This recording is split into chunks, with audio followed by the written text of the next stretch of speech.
All right, ladies and gentlemen, welcome back to another episode of the Off the Bench podcast. And it is a very important one again because it is the week 1 instant reaction video.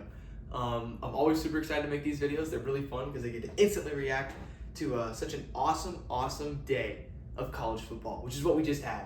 It was filled to the brim with just college football goodness. College game day was elite as always in Columbus. That crowd really showed up.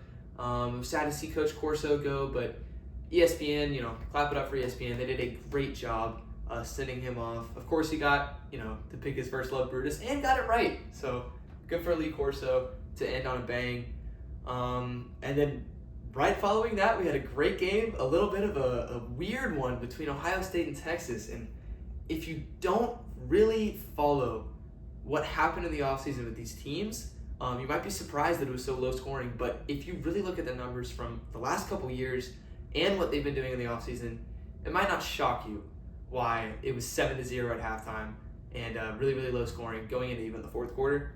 We're going to talk about that, of course, on the instant reactions video. And then after that, my goodness, what a result in Tallahassee, Florida.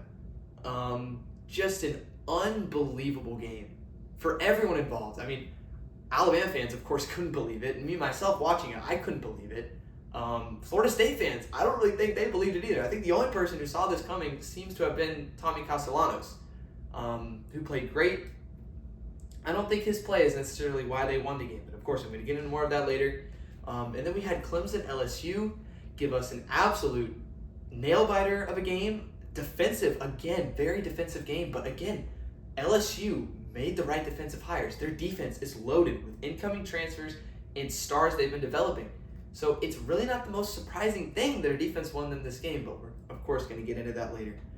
And now I've got UCLA, Utah on. UCLA just scored, but Utah is handed it to their former Pac-12 rivals, which I love to see. All of this and so much more on our Week 1 Instant Reactions video, and I can't wait to bring it to y'all. So let's get into it. First, I'm going to lead off with the most shocking result that I could have ever... I thought, there might have been a chance that Florida State could pull off an upset against Alabama. There might be a chance that they get a couple things to bounce their way. Maybe Ty Simpson is really a bad quarterback, and FSU can maybe hit a last-second field goal, or Alabama turns the ball over inside their own 10-yard line, or something like that happens to where FSU gets the ball to bounce their way and win this game. But that is not what happened. I mean, Florida State was ready. They came out with a game plan. They came out and just executed on both sides of the football everything that they wanted to do, pretty much. My shout out, and this is what I'm going to do when I do these instant reaction videos, is I'm going to give a shout out in each game to a player, a coach, a unit, something like that, of which I thought really proved themselves in the game. And for me, it was Gus Malzahn with this Florida State-Alabama game. As much as I hate to say that as an Alabama fan, I'm taking off my Alabama fan cap for this video, and I'm putting on my college football fan cap, which is a bear cap. If we're comparing caps, the college football, fan cap is like a big old nacho hat, and the Alabama fan hat is more just like a sombrero, a normal sombrero. It's still beautiful, still impactful, still important to me, but that nacho hat is taking precedence. So as a college football fan, it was poetic to see Gus Malzahn on the sidelines, not in the booth, on the sidelines, coaching against the Alabama Crimson Tide, whom he has beaten numerous times in the Iron Bowl, and just dominate this team. It was crazy to watch. And again, it makes my blood boil as an Alabama fan to say that I respect Florida State and Gus Malzahn for beating Alabama in Week 1, but you know what? It happened. And I'm going to get more into that. I think that if we're looking at this game in terms of how Alabama lost it, which again, I don't think they did. This is not a case of Alabama going out and losing the game, but also it was mostly a case of Florida State going out and just dominating it. But real quick before I get into Alabama, just wanted to give some shout outs. Thomas Castellanos didn't go out and throw for 350 yards and 4 touchdowns. That's not how Florida State won this game. But he was efficient. He didn't turn the ball over. He seems to be the kryptonite to this Alabama defense. This quick, elusive, hard-to-tackle quarterback that Alabama's big, burly defensive lineman couldn't get a hold of, which was fun to watch from a football fan standpoint. And then also Mekhi Danzy and Jalen Lucas. I had no clue these were going to be the two guys that stepped up to win this game from the skill position. I thought it was going to be Squirrel White and Deuce Robinson. And yes, Squirrel White had the one big catch early in this game. But other than that, I don't think he did anything else. Yep, Squirrel White, one catch for 40 yards. It was mostly Jalen Lucas, number 12, and Mekhi Danzy, number 19. Danzy had 3 rushing attempts for 56 yards and a touchdown, which was, those attempts were electric. And Jalen Lucas, 6 rushing attempts for 22 yards. And then he also added 2 catches for 66 yards. These guys they're not running backs. They're wide receivers, small, quick, shifty, who would get the ball in ins and rounds, get the ball on the outside, the screen passes, whatnot, and they would just torch the slow Alabama linebackers.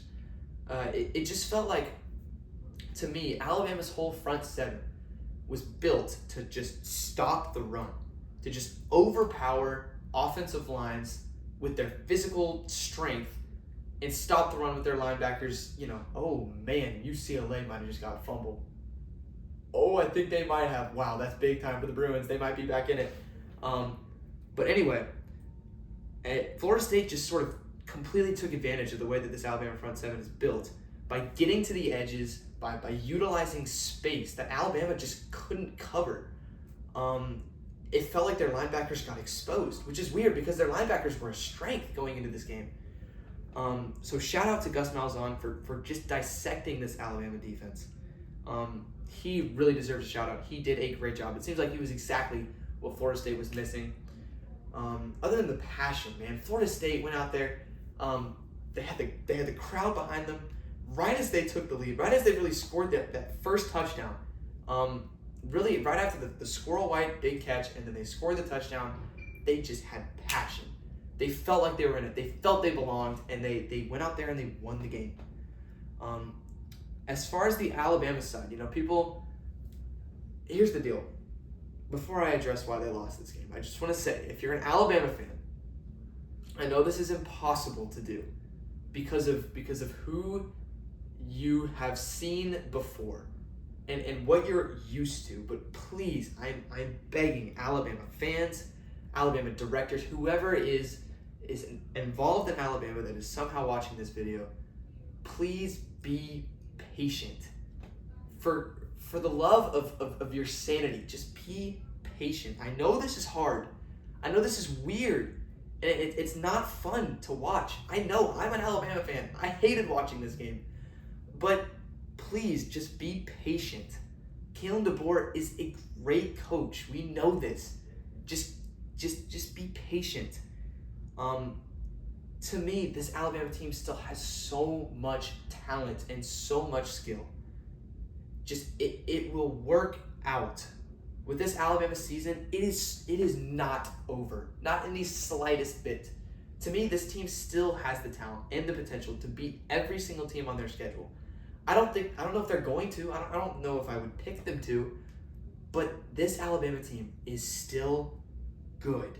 And they're in the right hands with Kalen DeBoer. Please don't go out and flame this man and get him to be fired. That would be the worst thing for this program right now. And I know it doesn't look like that because I'm staring at 2-10 Florida State last year, 31, Alabama 17. That's what I'm staring at, and I'm saying these things.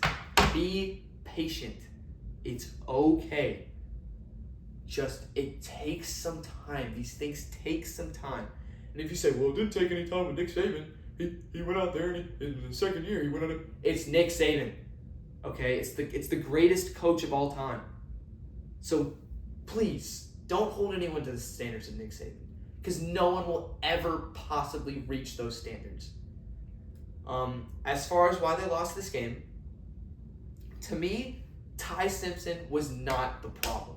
I've seen so many texts from friends. I've seen so many, things on social media. I've been trying to stay off of it for my own sanity. But so many people are out here flaming Ty Simpson. They're saying, wow, this guy has no pocket presence. This guy has nothing. He has no idea what to do with the football. It was terrible. Ty Simpson had to throw the football 43 times in his first game. And in those 43 passing attempts, he completed 23 of them.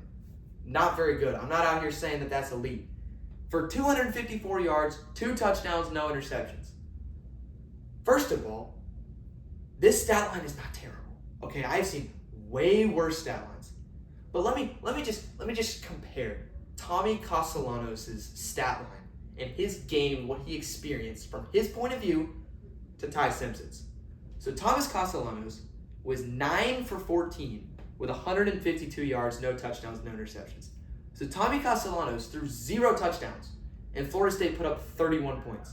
Thomas Castellanos had to throw the ball 14 times, and his offense ran the ball 49 times.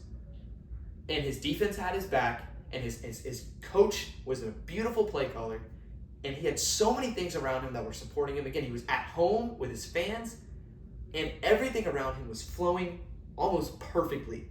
And all he had to do was go 9 for 14 with 152 yards and make some players miss on the defensive line. And everyone's praising him. Everyone's going, oh my gosh, this guy's amazing. This is Thomas Castellanos' legacy game. This was the Florida State legacy game. The Gus Malzahn legacy game. That's what this was. Thomas Castellanos was great at what he was supposed to do. But no one, if you actually watch this game and look at the stat line, Thomas Castellanos did not carry this team. What Alabama asked Ty Simpson to do was carry this football team to a win on the road against a talented team in his first start. Just picture this if you're Ty Simpson. You've never started a game before. You're at the University of Alabama. Expectations are as high as they could possibly be. There's so many people out there that are saying that you're going to be the truth. You're going to be the answer. There's also so many people out there that are saying you're going to be terrible and the season's not going to work. And you go out there in a hostile environment, 80,000 plus people, chopping your head off, and you don't run the ball. They were running the ball so well on the first drive, and then you're like, oh, I guess we're just going to go away from it now. So he had no run game to help him out. His receivers weren't getting open. They were dropping passes. I mean, Ryan Williams, what the heck? He dropped like 4 passes. That was ridiculous. And his defense was getting scored on every possession. So he was losing the whole game. His defense wasn't doing him much favors. His receivers were dropping balls and not getting open. Since they were passing the ball every play because he had no run game help, the defensive line was blitzing every play because they knew there was not going to be a run game, so they could just put their speed rushers on the edge and get home. So Ty literally had to carry this team. That was his assignment. And Alabama fans are sitting back and saying, oh, he didn't carry this team. He's not gonna, this is gonna be bad. Ty's not good. If there's anyone out there that's blaming this game on Ty Simpson, to me, you just didn't watch the game. And you were hate watching, and since ESPN only shows a tiny limited view of just the quarterback, you're saying, oh, it's all on this guy. I think that Ty Simpson was not the problem at all. And I think the problem is, and I alluded to it in a lot of my rant just there, I think that Alabama going completely away from the run was the worst decision they could make. I mean, the first drive was, 19 plays for a touchdown? And they ran the ball so well in that drive with a staple of 3 running backs, Richard Young, Kevin Riley, and Daniel Hill. They were great. They moved the football. That was their best drive, was the first drive. 29 carries, 87 yards on the whole game. And they threw the ball 43 times. They completely went away from it. I don't know why. I guess you could say, oh, it's because Florida State was scoring and they were losing the whole game. Well, maybe if they didn't pass the ball in every single play in the end of the first half, in the beginning of the third quarter, they might not have been losing the whole game. So that was one reason why they lost. They just abandoned the run game. Also, the receivers. I mean, Jeremy Bernard was great. 8 catches, 146 yards. Phenomenal. But other than him, these guys couldn't get open, and sometimes they couldn't catch the ball. Ryan Williams was either falling down during routes or dropping passes. So that's never good to see. For whatever reason, we had Rico Scott as our primary deep threat. Zay Horton, he might have got injured. I don't know. Is he okay? I didn't really see him play that much. And he had 1 catch for 6 yards. So much for him being one of our best players, I guess. Maybe I'm wrong. I hope I'm wrong. But for me, the offense around Ty was just not there. And sure, the offensive line wasn't terrible. But I don't know, the receivers gotta step up. which is a problem that I did not think that we were going to have. And then defensively, again, Alabama doesn't have an edge rusher. Where's the edge pressure? It's Alabama. I mean, this is the same place that produced Will Anderson, Dallas Turner, Chris Braswell, these type of guys that the past few years have been flying off the edge. The last 2 years, we haven't seen that from an Alabama Crimson Tide player. So Thomas Castellanos on third downs had all day, which allowed him to scramble, which allowed him to find receivers. So that's what Alabama has to step up. And again, it's a long season. You know, if you're Alabama, just look at the schedule. You got Louisiana Monroe and you got Wisconsin. Those are two winnable home games that give you a chance to take a step back, take a breath, and get your feet under you. Again, this is week 1. So there's still so many more games left. I think the best version of Alabama still lies deep within, and it could easily be emerged. So I'm not complaining. I am complaining. That's literally what I just did for the past 15 minutes. But I'm not, if I'm an Alabama fan, I'm taking a breath, and I'm saying, you know what? It's week 1. This is a 12-team playoff. We still have a chance here. It is not over. That's my advice to Alabama fans. As far as Florida State fans, congratulations, because you just pulled off an amazing turnaround. And this is dramatic. This is just one game again. But you went from 2-10 to beating Alabama in your season opener. Something that I never thought that they could have done, by the way. I thought there was no chance. So if you're a Florida State fan, live it up. This is a great time. You're probably gonna be ranked come Tuesday, I guess is when the rankings will drop. And I think my rankings will probably drop on Monday, I would assume. But we'll see. And with Florida State, for me, to me this game reeks of Vanderbilt. I don't know why, but you know, the game that Alabama lost to Vanderbilt, obviously Alabama is so much more talented than Vanderbilt. To me, Alabama is so much more talented than Florida State. But Alabama was coming off this high of beating Georgia. This year they're coming off of the offseason, so coming off of not very standard, easy things to come off of. And it sort of seemed like Florida State and Vanderbilt, even though they were sort of under-talented, were overly prepared. So prepared. Amazing coaching, amazing play calling, perfect execution. So if I'm a Florida State fan, I don't think I won this game because my players are so much better than Alabama's players. I think that I won this game because our coaching was phenomenal and our players executed it, which is what you want out of a football team, which is what you want out of a coaching staff. Mike Marvell might have struck gold with his coaching staff. And if that's the case, Florida State could be off to a really good season. But again, Florida State could still go 8-4.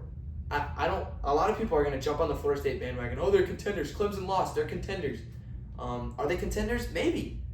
I'm also not going to go out and say there's no way they're going to win the conference, but I'm not picking that to happen. I don't think it's going to happen. So I'm not bought in on Florida State yet. Florida State might be ranked in my poll. They might not be. I know that's going to shock some people, but they might not be. We'll see. I do love this coaching staff. I want to see it continue to be elite, though. That's what I want to see out of this coaching staff. That's what I got for Alabama and Florida State. Again, I'll do a more extensive breakdown in episodes during the week. But as far as my instant reactions goes, that's what I got for Alabama and Florida State. Again, I do love to see this from a college football fan standpoint. I mean, Florida State just got drilled by not making the playoffs when they were undefeated, which again, I think that's what the result should have been. But they did make the playoffs when they were undefeated. Horrible moment for their fan base. Then they go 2-10. Then they come back. That fan base didn't expect to win this game. Alabama fans roll in. They're probably cocky. They got their nice collared shirts. They're ready to go. And Florida State gets to win. They get that environment back with a tomahawk chop. It was fun to watch from a college football fan standpoint. So good for Florida State to get that win.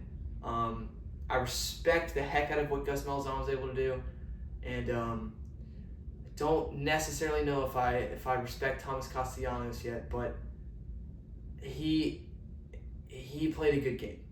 I'll say that. Next game was what people thought was going to be the most anticipated game of the week, what people thought was going to be the biggest reaction. Texas, number 1 Texas goes into Ohio State and beats number 3 Ohio State. Wait, no, I just said that completely wrong. Goodness gracious. Ohio State beats Texas 14-7 at home. Huge win for Ohio State. I thought Texas was going to win. Will thought Texas was going to win. I think Kirk Herbstreit and Nick Saban and Pat McAfee thought Texas was going to win. Obviously, Lee Corso didn't. He made the right choice. But a lot of people thought Texas was going to win this game. I thought they were more talented. I thought they were going to come out better offensively in week 1 than Ohio State would. But they did not. And I remember I said, and I still believe this, that the unit that I trusted the most going into this game was Texas's defense. The unit I trust the most going out of this game is Ohio State's defense. My goodness. It was scary watching how good that defense was. Like I was scared. I was like, man, if this defense can do that to Texas, to Steve Sarkisian and number 1 Texas, ooh, Big Ten, y'all better watch out. Because I don't know if Ohio State's going to allow more than 20 points all season. Legitimately. This defense is that good. I think the most important part of what made that defense was so good was their secondary. That's my main shout-out. My shout-out, and who I thought maybe was not even just the player of the game, but maybe the player of the week. Davison Igbinosun. That dude was all over the place. Him and Jermaine Matthews Jr. too. Both these corners were locked down. I mean, in man coverage, Ohio State just dominated. There were so many plays where, a lot of people are saying Arch Manning, he struggled. And he did struggle. He made some mistakes. That's definitely true. But it's hard as a quarterback. My least favorite thing when I'm watching football with people is when a play starts, a quarterback hikes the ball, the pressure starts to come after like 4 seconds, and then everyone's like, throw the ball, throw the ball, throw the ball, throw the ball. Oh my gosh, why are you not throwing the ball? Sometimes as a quarterback, no one's open. Okay, that happens. It's either, tuck the ball, try and elude pressure and make something happen, throw the ball away, get sacked, or force something that's not there and throw an interception. So sometimes the reason a play doesn't work isn't entirely on the quarterback. And I thought that was a lot of what was happening in this game with Arch Manning. Did I think Arch Manning played a perfect game? No. Of course not. Was he as good as people expected him to be? Probably not. But I would like to see you take any quarterback and take Thomas Castellanos and put him in the positions that Arch Manning was in. There's no way he would have been as good. And I take that with any quarterback. Put any quarterback in college football right now in that game, facing that secondary and how good they were in man coverage and how good they were in zone coverage. Both man and zone, they were dominant. Arch did miss some throws, especially in zone coverage. When you have zone coverage, you really kind of trust the quarterback to sort of make the right reads and pick it apart. Arch struggled against that. But this Ohio State secondary was just so good. Not only did Davison Igbinosun and Jermaine Matthews, for that matter, lock down in coverage, like absolutely locked down in coverage, but also Davison Igbinosun led the team in tackles. He was all over the place. So I think that this guy is one of the best corners in the Big Ten, one of the best corners in college football. Ohio State's going to be scary defensively. As far as Texas defensively, they were great too. They did a great job stopping the run. I thought that was going to be a major concern just because of what happened last year in this game. Of course, last year in this game, Texas kind of took away the passing game from Ohio State, especially with Jeremiah Smith. He got locked down, 1 catch for 3 yards. So Ohio State, what they did was they sort of decided to start running the ball and work in, Travion Henderson and Quinshon Judkins. I thought that was going to happen again this year, and they tried. But C.J. Donaldson, 19 carries, 67 yards, didn't rush for longer than 8 yards. James Peoples, 10 for 20. Texas's defense did a great job stopping the run. Their front seven was great during this game. And then their secondary was good for the most part too. Of course, Jeremiah Smith dropped a couple passes. He seemed a little off. He still had 6 catches, 43 yards. If I'm an Ohio State fan, I'm not worried about that. It's week 1. It happens. Not everyone's perfect. He still had a solid game. If this continues into the next couple weeks, then yeah, I might be worried, but I don't think it's going to. And then the rest of Texas's offense, I was kind of surprised that Texas didn't run the ball more. I mean, that was one of my concerns, is that Texas wasn't going to be able to run the ball, and then it would put all this pressure on third down for Arch Manning. But really, Texas ran the ball pretty solidly. But they were so poor on third down and short that it didn't really matter. That was such an interesting thing for me to say. I mean, Quintravion Wisner, 16 carries, 80 yards. That's good. That's 5 yards a carry. CJ Baxter had 4 yards a carry, 10 carries for 40 yards. I mean, they ran the ball pretty well. They got it to third and short. They were on schedule. They just didn't convert. And it was so weird. I've always seen with Sarkisian these creative play calls where you send people in motion, and you play with the defense's mind. You run these RPOs and these tight end releases and stuff like this. But I just saw none of that. For whatever reason, Sarkisian was so methodical. And so we're going to do it by the book. And I that's not Sarkisian's offense. I don't understand what's going on. But I think Texas had a lot to... I think they have a lot to look back on with the offensive line. I think the offensive line was great this game for Texas. Honestly, if I have one concern, it's my receiving core and their ability to get open. Another eerily kind of similar to what I was talking about with Alabama. Also, another similar thing with Alabama, Texas had 0 sacks this game. Not one time did Texas sack the quarterback. Colin Simmons didn't really do very much. So I'm not worried about that if I'm Texas. You have the edge rushers. That's not the problem. I am worried about the receivers, though. Of course, these guys were unproven going into this game, and I think they're going to be really good. I have a lot of trust in Ryan Wingo, and a lot of trust in DeAndre Moore, and Parker Livingston made a great play. I mean, that was a great catch and a perfect throw. Those were two. If I'm like looking at all these people slamming Arch Manning was bad. He has so much to work on. Yes, he has a lot to work on. That 3rd and 5 drag route that he missed, that was bad at the end of the game. But he had a perfect throw to Parker Livingston in the end zone, and another perfect throw on a cover 2 beater down the sideline to Jack Andrews, the tight end. So he made some NFL level throws. I don't think Arch is the problem.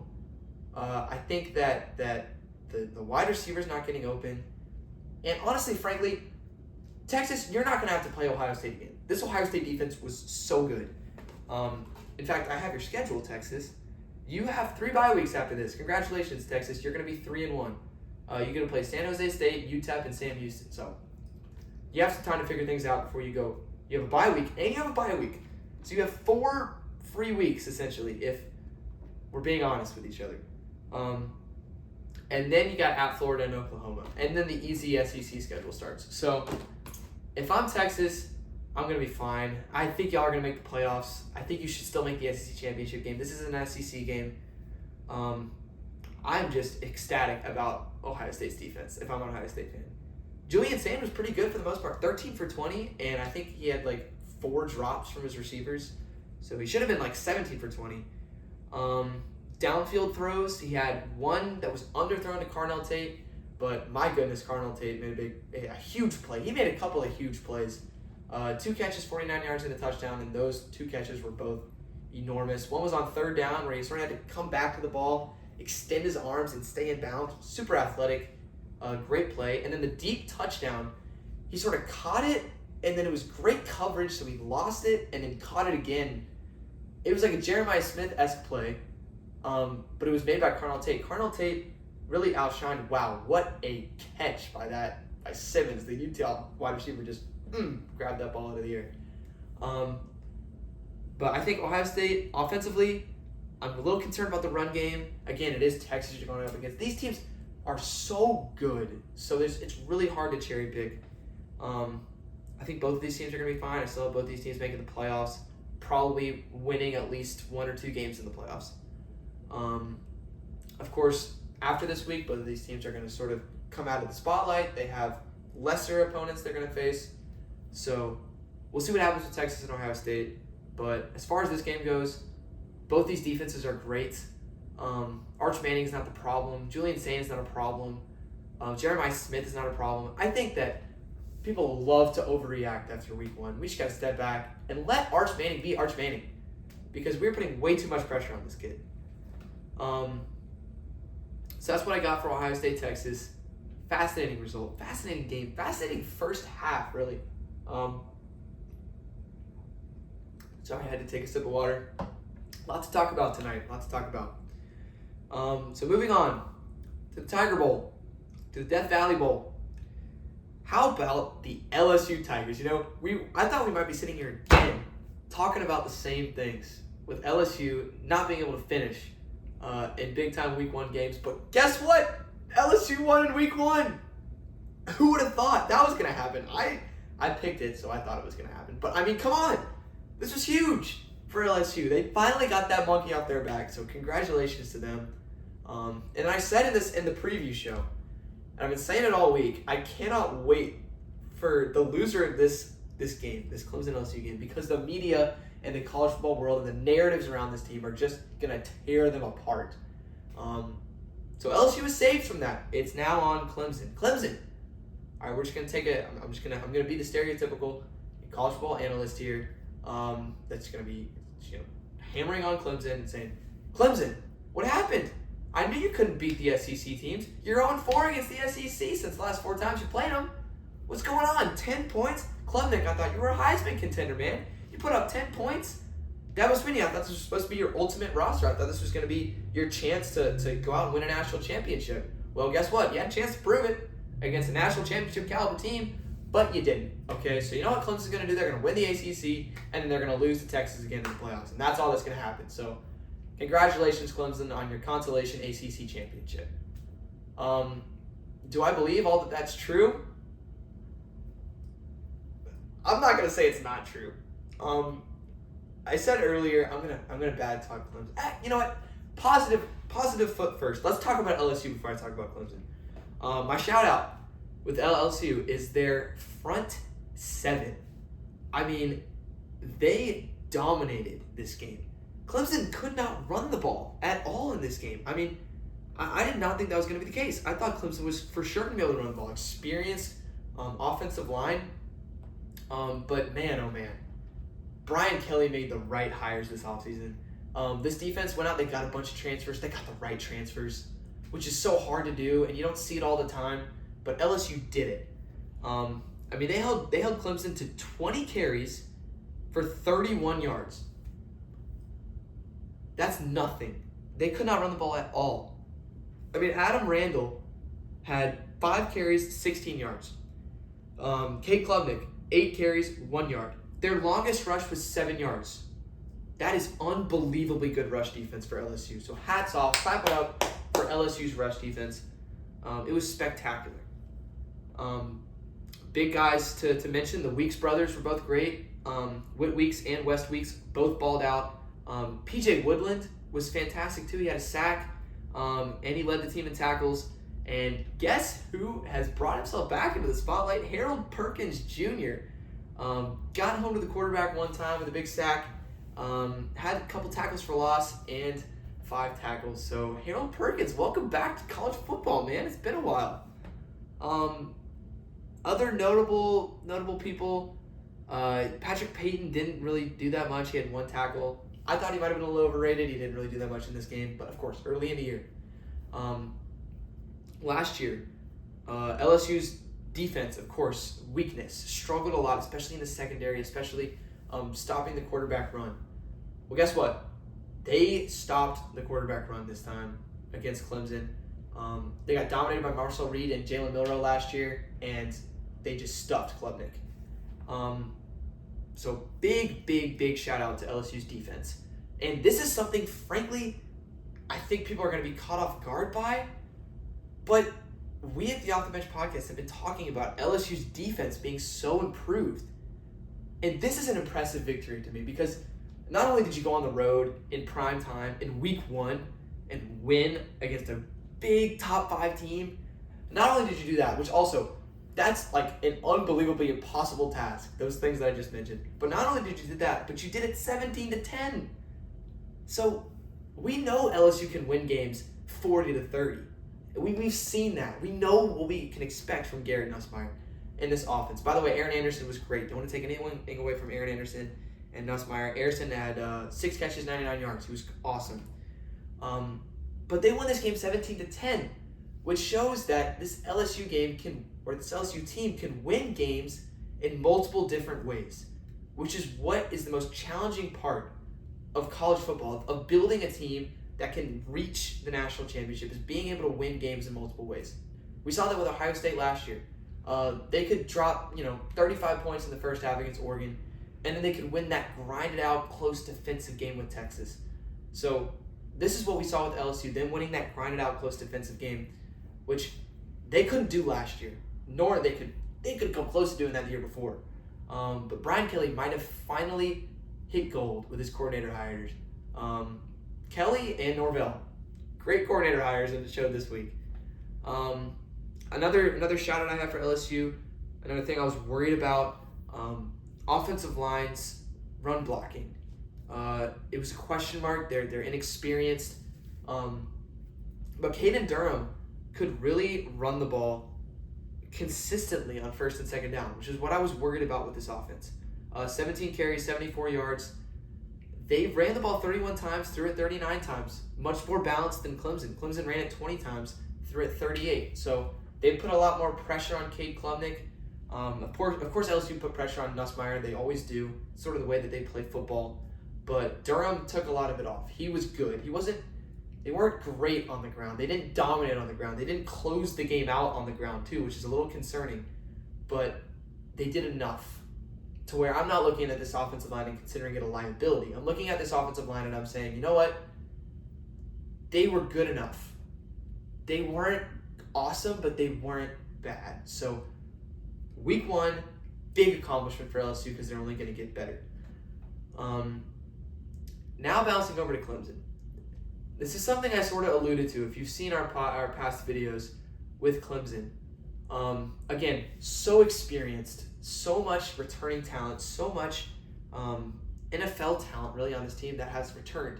But a lot of people see that in their magazines that they read, or they see that with the names they recognize, and they say, wow, this team's got some dudes that I know their name, and I see their name in bold because they're a returning starter.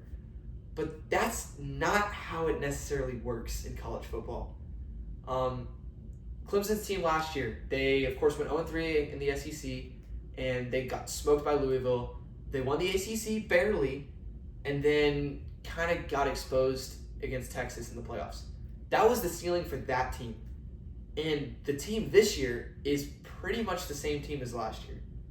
So the ceiling might be the same. And I hate that I'm saying this because I literally said the loser of this game is going to get unwarranted hate. Especially because Clemson was in this game. They could have won this game. They just quite literally scored 0 points in the second half. But if I'm Clemson, I don't know. I don't think, and I didn't think this before. So this is not my opinion changing. This is just my opinion kind of being confirmed a little bit. But again, it's just week 1. So there's a lot more football to be played. There's so much football to be played. But Clemson might not have the ceiling that we think they do, which is not shocking to me. But we don't know. Again, the floor is still there. They got Georgia Tech in a couple weeks. We'll see with that game. Haynes King was awesome last week. I freaking love Haynes King. So I'm so glad they won that game against Colorado. Not to dash Deion Sanders or Caden Salter played great, but that's going to be a fascinating one. But overall, this game, hats off to this defense of LSU, which is the first time I've said that in forever. Hats off to the defense of LSU. So you got to smile if you're an LSU fan. If you're my grandmother and you're watching this, it was fun watching your team on Saturday night when mine lost. I'm glad you got the win, and I'm glad all of LSU fans were happy this week because y'all got a good win in week 1 for the first time in a long time. So those, of course, are the 3 big games. A couple more that I wanted to shout out. Just some teams that sort of took care of business, which, people might overlook and they'll say, of course they won that game. They're the way better team. Well, guess what? The way better team doesn't always win these games, and the way better team doesn't always take care of business. So when you take care of business, yes, it's sort of just checking off things, but it's good teams take care of business. So these are the teams that dominated their week 1 games. I'm just going to list them off. Of course, we're going to talk more about these teams later in the week, but I'm going to just list them off for now. Teams that really just sort of dominated and had no worries. Georgia beat Marshall. Georgia, Oregon, SMU, Florida. Goodness gracious, Long Island University needs some help with their football program. BYU dominated somebody. USC dropped like 73. Not surprising. It's Lincoln Riley. That team is really talented. Texas Tech won like 66-10 despite a huge rain delay. Vandy was great. My boys in Vandy balled out. Oklahoma, John Mateer played fantastic. Almost had 400 yards passing. Threw an interception, but whoop-de-doo, he had 400 yards passing. So he played great. I think, Ole Miss dominated Georgia State. Iowa State, people said that game was going to be close. That game was not close whatsoever. Iowa State won that game big time. My Cyclones are balling out. I love Iowa State because I picked them and they won, and Will picked Kansas State. Will's really is driving back from Tallahassee right now. He probably had a rough afternoon, so that's why he's not here to join us. He'll be back soon, I think. Anyway, Iowa State rolled, Ole Miss rolled, Louisville rolled. Shout out Isaac Brown and company. And Arkansas, Woo Pig Zooey got a big win over Alabama A&M, so good for them. All those teams, of course, not much to talk about in week 1 with them, which is a good thing. So shout out to all those teams I just mentioned for being really solid. Those who struggled in their games that they probably shouldn't have struggled against. Kansas State, wow. I didn't watch the game live because I was watching Clemson and I was eating Slim Chickens with my boy Jack, but goodness gracious, that game was crazy. Kansas State to win it in the last minute on some crazy touchdown pass from Avery Johnson. I think they played North Dakota. North Dakota's a good FCS team, but never should they have hung with Kansas State for that long. So that's concerning. I'm going to break that down more later in the week. I don't really have that much intel on that game right now. Arizona State was only up 17-6 at halftime with like Northern Illinois. Again, week 1, so give these people just some breaks. I'm just mentioning them that they struggled. Iowa was losing in like the second quarter to the University of Albany, New York, which I didn't know existed. I knew Albany existed, but I didn't know that college existed and had a football team. But they were down 7-3 at one point in the second quarter, and then they ended up winning like 35-7. But they struggled. Mark Baranowski, you're not getting out of that one. You struggled. Kentucky struggled with Toledo. A lot of people said this was going to happen. Their offense looked rough. Toledo's a good team too, so let's not take anything away from them in that regard. And then same sort of deal with Mississippi State. They went on the road, played Southern Miss, struggled. But Southern Miss is a solid team, and it's on the road. It's not easy, but you did struggle. So I have to mention you. It's the rules. Listen, the rules, I didn't make up the rules. The rules are just the rules. And if we don't follow the rules, then, who are we? So don't get mad at me, Mississippi State, for mentioning you. I'm just throwing you in there. And I'm not throwing you under the week 1 bus, okay? Because the week 1 bus is a dangerous place to be. And really, Alabama's kind of taken up most of the area underneath the week 1 bus. So don't worry about it too much. It's week 1. I can't stress that enough. It's week 1.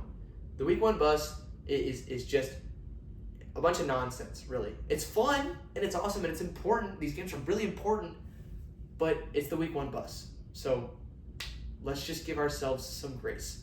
The week 1 bus is not the week 10 train, right? They're different things.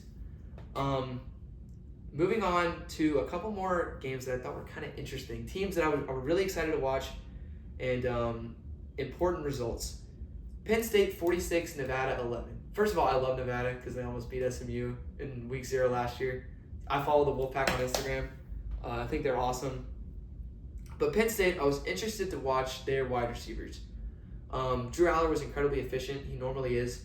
Their run game was kind of okay, but I'm not taking a lot of this with a grain of salt because it's Nevada and it's week 1. But interestingly enough, their wide receivers, Kyron Hudson was their best one, 6 catches, 89 yards, and a touchdown. Trevor Pena was pretty good too, 7 for 74. But interesting story, Devontae Ross, 1 for 4. That's 1 catch for 4 yards. I thought that was interesting. Just because with these new wide receivers, you'd like to see them step up and sort of, have a big role in the offense, especially in week 1. Ross did not have that. So it's just interesting to see. It's not a big deal. Again, week 1 bust. It's just the week 1 bust. Don't throw Ross under there. Actually, you can, because the week 1 bust doesn't really mean anything. But again, just didn't step up. Interesting to just note that. New Mexico, Michigan. Michigan 34, New Mexico 17. Score looks a little closer than maybe you might have wanted it to be if you were a Wolverines fan. But Justice Haynes was fantastic in this game. Over 160 yards rushing, touchdowns. He was great. The run game looked great. They stopped the run really, really well. So Michigan sort of dominated the line of scrimmage.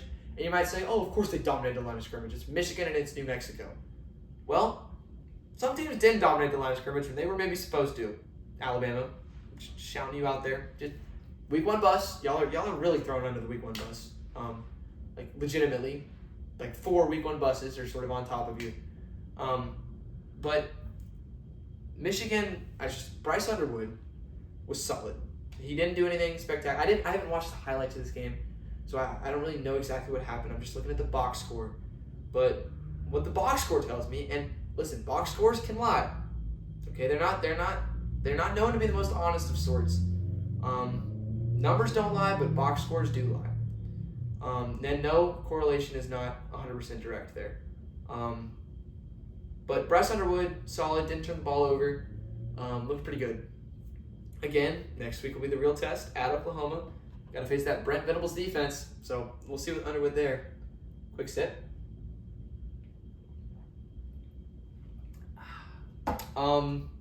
Shout out H2O, by the way. H2O is fantastic, fulfills all your hydration needs, no matter what. No matter where you are, who you're with, what it is, H2O, that's your moneymaker. Important result that I was told by my producer that I had to mention. My producer is me, for any of those that are wondering. Tennessee 45, Syracuse 26. Now, this game was in Atlanta. Why are we playing these games in Atlanta?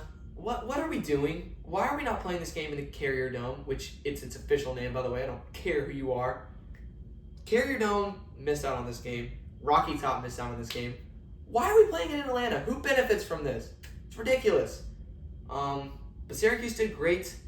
Or not Syracuse. Tennessee did great. Again, dominated the line of scrimmage.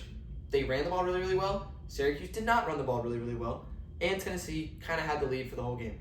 So, shout out to Tennessee for dominating the line of scrimmage, which, again, do not take that lightly. Because when a team dominates the line of scrimmage against any team, I don't care if it's supposed to happen, it happened. So, good job there with Josh Heupel. Joey Aguilar, he made some plays. Downfield passing was pretty great. He was inconsistent, inefficient, but still impressive, I guess you could say. Semi-impressive. He's not getting thrown under the week 1 bus, so that's something. The run game, solid, explosive. Again, maybe not the most consistent thing, but that's sort of Josh Heupel offense for you. But if I'm Tennessee, I am just eyeing that game against Georgia. Cannot wait for it. I think Georgia's going to win. I think they should win. I'd be surprised if they don't win. But hey, Florida State won today, so who knows? Other week 1 things that I have to mention were the Friday night games. And for that matter, the Thursday night games. Thursday night games were fun. I just got so mad at Brendan Sorsby, Cincinnati quarterback, made a mistake at the end of the game. I wanted Cincinnati to win that game, but it's fine. I don't lose sleep over it. I did lose sleep over it, but I'm not going to now. I'm losing sleep over the Alabama loss. But a couple shout-outs. Another team that dominated, Illinois, played great against Western Illinois, so their Western counterparts. Michigan State was decent, I guess. Kansas, hey, Jalen Daniels still looks like peak Jalen Daniels. So let's not forget about that. But here we go, Auburn, Baylor. This game was fun to watch. I was cheering for Baylor, regrettably, but I was impressed with what Auburn had to show. And Baylor, frankly. Jackson Arnold only had to, again, this is what's different about some of these teams. Auburn was able to take the pressure off of Jackson Arnold. And is throwing. He was 11 for 17 with 108 yards. That's it. No touchdowns, no interceptions. Didn't have to do that much. They ran the ball 51 times for 308 yards and 4 touchdowns. That's crazy. A lot of that was Jackson Arnold. He was great on the ground. Can he be great on the ground against a lot of SEC defenses? We'll see, but that's not what I'm looking at right now. I'm looking at this game. They ran the ball great. Jeremiah Cobb and Damari Alston were spectacular. The receivers didn't really need to do that much. Eric Singleton Jr. was kind of in this game a little bit. Cam Coleman made a big play, but they didn't need to. They ran the ball so well, they didn't need to. With Baylor, it was sort of the opposite story. They could not run the ball at all, which forced Sawyer Robertson to throw the ball 48 times for 419 yards and 3 touchdowns. So if you look at the team that scored 38 points, their quarterback threw 17 passes for 108 yards, 0 touchdowns. The team that scored 24 points, their quarterback threw it 48 times for 419 yards and 3 touchdowns. So you know what? Maybe this game isn't just which quarterback is better. Okay, Joel Klatt. Okay, random people that just criticize quarterbacks. I'm tired of it. Because guess what? The quarterbacks are never on the field at the same time. So it's not quarterback versus quarterback. That's not what happens. There's so much more that goes on in a football game. Auburn's defense looked great. Keldrick Falk made a really big play at the end of that game, but they stopped the run really, really well. So shout out to Auburn. Their secondary was much better than I thought it was going to be for the first half. Second half, they kind of allowed Sawyer Robertson to kind of tear him up. But Auburn, if I'm Auburn, I really like this result. I really like what I saw. But I'm also not as confident as I'm maybe feeling, because you were able to do things that I don't think you're going to be able to do against a lot of the top-tier SEC teams. I mean, if you look at the schedule for Auburn, can you really run for 300-plus yards at Oklahoma, at A&M? Can you really win those games with Jackson Arnold only having to throw the ball 17 times for 108 yards? I don't think so, but we'll see. Maybe they can. If they can, then Auburn is going to contend in the SEC, but I don't necessarily think that's going to happen. So they'll just have to win games in a different way, like LSU I think is going to be able to this year. As far as Baylor goes, this is an SEC team. This is the best front seven you're going to face, so it should get better. Arizona State still hasn't really pulled away. They're up 31-13. Just quick status update there. Utah's up at halftime, 23-7. Washington is tied with Colorado State, 14-14 at the half. Fascinating stuff. College football is so fascinating. And then lastly, last game I want to talk about, Georgia Tech and Colorado played an amazing game on Friday night. I love Georgia Tech so much, and I love Haynes King with all of my heart and soul. So I was so happy. I was getting ice cream, and I was so happy when I watched Haynes King break off his first touchdown run and then his second touchdown run to win it. I was actually making grilled chicken when he broke off his second touchdown run, and I was very happy. I was ecstatic. So big win for Georgia Tech. An interesting thing about this, Georgia Tech fumbled or turned the ball over 3 times in the first 8 minutes of the game and was leading by halftime. They had so many terrible mistakes. It couldn't have gone worse offensively for Georgia Tech to start the game. And yet, a combination of their defense and Haynes King and Jamal Haynes and Brent Key keeping their heads and still going out there and winning that game on the road in week 1, that is a huge win. That game was so unbelievably losable, and yet they won it. So great job for Georgia Tech. Great way to start the year. As for Colorado, a lot of the same problems from last year, to be honest. I mean, this offensive line, it seemed like Salter was running for his life a lot of the times. He made a lot of awesome plays. I mean, Salter sort of looked like kind of a carbon cutout of Shadur Sanders. Not as good, but he sort of had to do a lot of the things that Sanders was asked to do in that offense. So I'd like to see some improvement from there running forward. Colorado's running back, by the way, that dude is a tank. I forget his name. Number 29? I could be wrong about that. The dude he's big, he's short. If you'd watch that game, you know exactly who I'm talking about. But this dude was a dog. This dude wouldn't go down. He's probably my shout out of this game. Other than Haynes King, of course. Haynes King was great. So it's the same with his defense for Georgia Tech. I'm thinking of Micah Welch. Micah Welch, number 29, Stat line wasn't the best, but that dude was tough. He ran tough. So shout out to him as well. Another awesome game. Georgia Tech again gets Clemson in a couple weeks at home. Clemson needs a win. Georgia Tech is gonna really want that win. Can't wait for that game.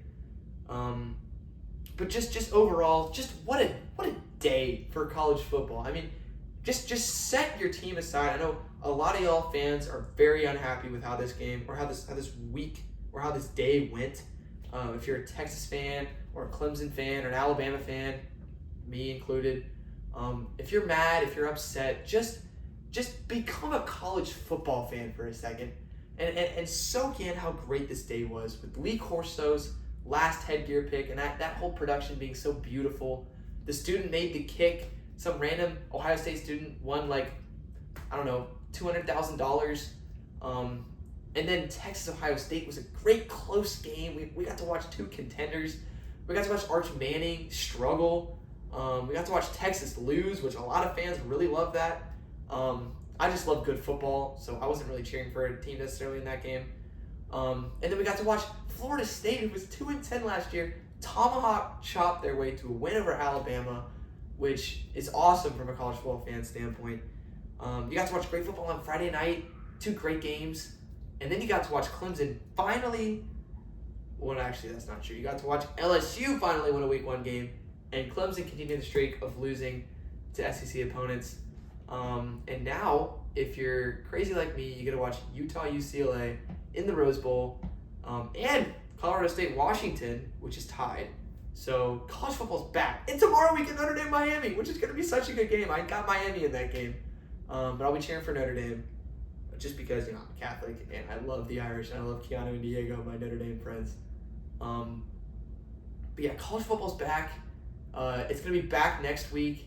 We're going to be releasing a lot more content in the upcoming days. And then, of course, preview on Friday morning and reaction on Saturday night of Week 2. Can't wait to get it to y'all. If you're still watching, thank you so much. I hope you enjoyed your college football Saturday. I hope you smiled today, even though your team may have lost. I hope you made someone else smile, especially someone whose team may have lost. And do the same throughout your week. And God bless. Have a great night. Have a great day. And I'll see y'all in the next one, or maybe not. Maybe y'all won't tune in again, but if you don't, that's okay. And thank you for watching. Thanks for being with me. Yeah, God bless. I'll see y'all in the next one.